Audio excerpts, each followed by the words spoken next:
My name is Sonia Muscovitch. My date of birth is 24th of June 1952. I was born in Stepney and I lived in the East End for quite a long time. Lived not far from Brady, actually 5 minutes away from Brady in Hanbury Street. Went to Cannon Barnet Primary School, Robert Montefiore Secondary School. Yeah, so I was the youngest. I had 2 brothers and a sister. My father sold fruit in Petticoat Lane on a stall, and I used to help him sometimes during the school holidays. I'm laughing. And on Sundays, he was a real character. I remember he used to put signs up on his stall for people, "Don't touch me until I'm yours," so that people would not touch the fruit and market and everything like that. Sometimes he was funny, but I used to get a little bit embarrassed and bend down and make out I was picking something up from the stall, from the floor. The East End was a major part in my life. I was proud to live in the East End. I never said to somebody, "Oh, I live in the East End," and I was shying away from it. I really loved it. Like everyone, there are times when the things weren't so good, but you just worked together, great family and friends and community. My mum changed her religion. She wasn't Jewish, but I was brought up in a Jewish household, so I didn't know anything else from that. She loved us all, like any mother would love their children, so she was lovely as well. Don't know how she put up with my dad and his jokes and stuff like that, but it was a lovely family atmosphere. I never felt, oh, I'm not happy at home or whatever. It was really lovely. She did work a little while. She used to work at Gamage's in Holborn. I remember going there sometimes. But then obviously she stopped working and was housewife and mum. Great cook. Good at making cakes. That's where I got it from, I think. Lived in a flat, which was really nice. Neighbours were lovely. Raymar House I used to live. So there are a few people that obviously we knew that went to club and stuff. And my brothers knew people that they went to club with. We had a lovely playground, and I used to remember going into the playground and whatever, and all the mums used to call out to their children, "It's time for supper," or "Come up now, please." But the local shops, Gollob's, they were the newspaper shop and everything. A.B. Fine, he was like the delicatessen there or whatever. So, and also we weren't far really from Petticoat Lane, so went to the shops there as well. And in Whitechapel too, there was lovely shops in Whitechapel. And my sister didn't go to clubs. She might have been a couple of times, but my brothers went. And then from school, everyone was talking about going to Brady, like from our primary school, and just said I wanted to join, and that was it. Went along to Brady and had the most amazing time. And it was from there that I looked at where I became a qualified youth and community worker. I know it was the influence from Brady. I remember going to club and just joining in. I used to like doing club shows, although I was always in the chorus, I think, in the club shows, but I liked the club shows. Loved netball, just being with people, going away, went to skeet, going out with friends. But everything we did evolved around club, It was, what were you going to do at club? Are you going to club? I'll meet you at club. It was all that kind of stuff, and being there just with other people and having fun, really. So it was learning skills, but in a fun way, so you weren't forced to do it. You were asked, you could take part in it. Club week, raising money for the club and things was a good thing to do as well. I'm sure you had to do at least 2 activities of an evening or something, but then you chose what you wanted to do, really. And then we loved the socials after, the dancing afterwards. And then when we had assemblies, they used to call them assemblies, and if there was too much noise, if you carry on talking, I remember this, you will not be able to have a social. You could do boo. It was funny. I remember people like Judy Uziskin, Sandra, David Dry, a few people along the way. I remember the managers. They called them managers then. Now you wouldn't call them manager at all. It'd be volunteer. I remember Carol Levine, Phyllis Gorgon. I'm sure there's a load more, which I haven't thought of. It was just, I think they were your example. You could go to them, you could talk to them if you wanted to. They set a really good example in a way, and it made me think, I think I want to be a manager or whatever it was. Club captain. They weren't much older, but I respected them and knew that if I wanted, they were fun. It was really good, and that made the relationship a lot better. And if you wanted advice, it was, why don't you try this, not you have to do this. They had to make the difference between school and club, really. You did not want to be at school and then come to club when it was just like school. So that was a real difference. It made you feel really relaxed and everything. You weren't at school, you were at club, and there was a whole load of processes things that you did that were not like school at all. When I was at club, I was girls' club captain. That was good. I enjoyed that. Well, you had a committee and you looked at different activities, what you could do. And I put myself forward, and we were in the canteen and waiting to hear. I didn't hear my name mentioned and thought, I'm not even on the cabinet. And then my name was called out as girls' club captain. Couldn't actually believe it. Had to make a speech. Couldn't make a speech. But it was really good. You then got more involved in the club and had discussions with the managers and doing different things as a cabinet about what you wanted to do for the club. When I left school, I qualified as a secretary, actually, and worked for the National Dairy Council, which was in Oxford Street. Wasn't milking cows, but was the administrator there. And at the time, I think somebody did say that there was a part-time job available at the club for play centre leader. And I applied. It was a part-time job, and I got that job, which was the most amazing thing. And then I was doing a little bit more. Do you want to do a bit more? Do you want to do a bit more? Yeah, I'd like to. And it was Mick Goldstein that said, why don't you get a qualification to become a qualified youth and community worker? At the time, Avery Hill College were running a course, youth and community work course. The course was for 3 years, and I applied. You had to be in part-time work as a youth worker, so that's where Brady, that was really good, so the play centre worker. 1976 I applied and qualified in 1979.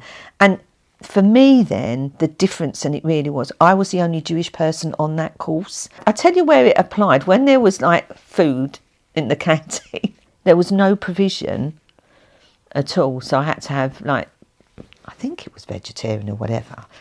And I remember we were talking, actually it was a lecture, and we were talking and people about religions and things. And I said, well, I've got something I want to bring up.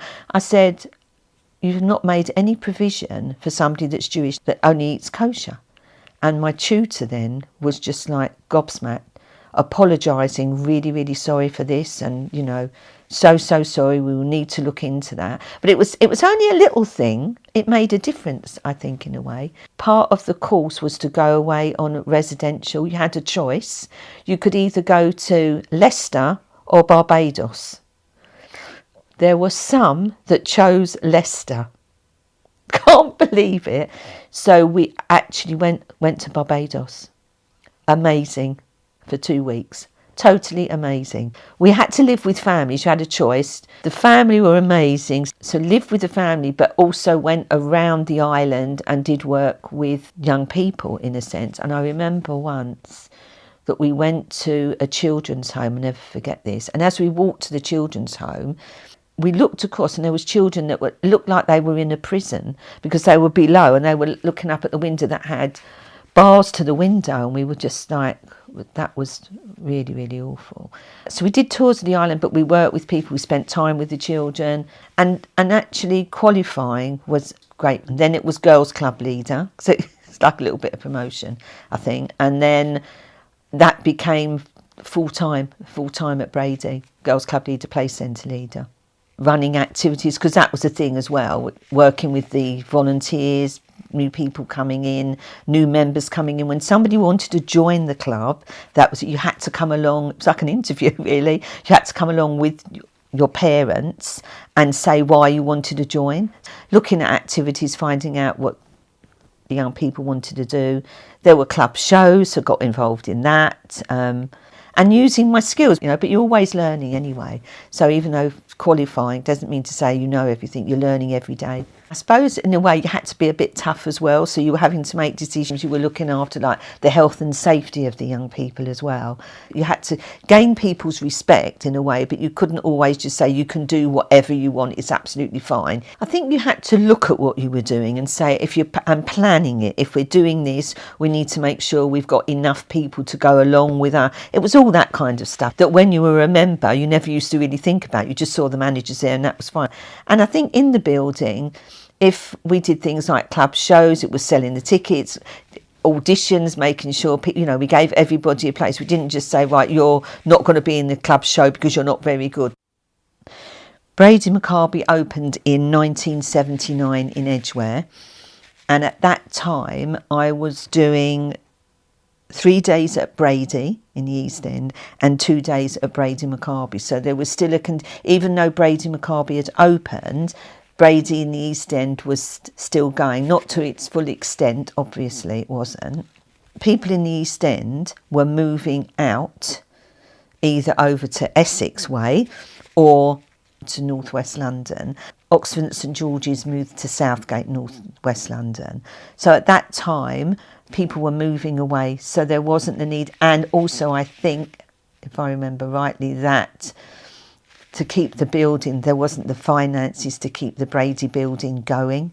It was a little bit difficult at first. I mean, obviously the excitement in being over in Edgware with so many young people in the building, I was a bit nervous, obviously. This is completely out of my comfort zone. And also the travelling. The building was an unbelievable building. The amenities were unbelievable.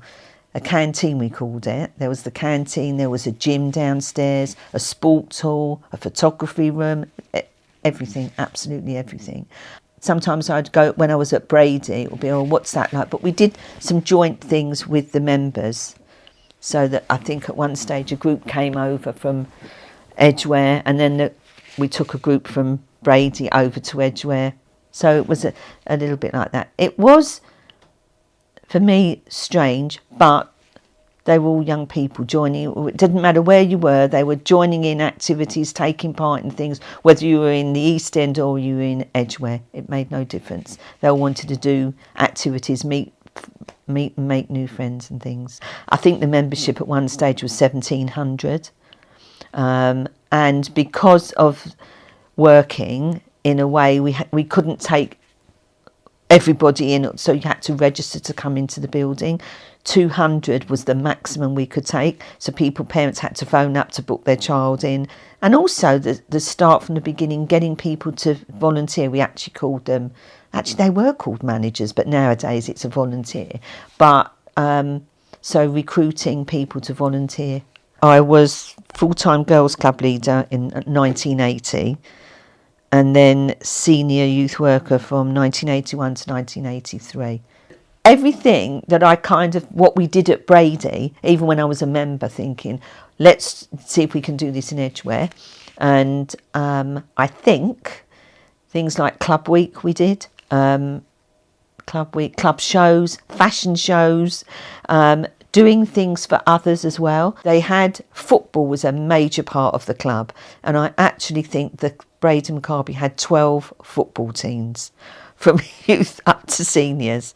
Now there are youth movements and there are youth groups, and a lot of maybe synagogues also might have some like youth activities connected to it, but you've got B'nai Akiva, FZY, and I think although people say, oh, why don't they have another youth club? Why can't there be another Brady? We got so much out of it. And I suppose now people that used to go to the club that have married and have got their own families would say it would be great if there was, because they're looking back at their time in a way and what that meant to them and how they developed as a young person, really. But things change. You can't, we're in a changing world, and I suppose, would everyone want to go to the youth club again? It's about, when there's youth movements, I think they've got more scope and things now, and obviously cost of a youth building it's quite expensive, I'd imagine, the upkeep of it and the staffing and everything. So I think it's possibly right, but at the time when we were there, if it wasn't for Brady, I wouldn't have become qualified and done youth work in my time. I left Brady Maccabi and then went to work for charity.